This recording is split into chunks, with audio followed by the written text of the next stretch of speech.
প্রিয় উপস্থিতি, আপনারা সবাই জানেন গতকালকে গাইবান্ধায় পুরুষোত্তম ভগবান শ্রীরামের প্রতিকৃতি নির্মাণ নিয়ে বাংলাদেশের জঙ্গি ও মৌলবাদীরা যে খেলায় মেতেছে, তারা ভগবান শ্রীরামের মূর্তিকে নিয়ে অবমাননা করেছে।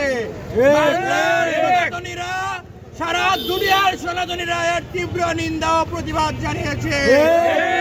সকল মৌলবাদী এবং যে সকল জঙ্গি গোষ্ঠী এ ঘটনা ঘটিয়েছে তাদের দ্রুত বিচারের আওতায় আনার দাবি জানিয়ে বাংলার সনাতনীরা আজকে একত্রিত হয়েছে।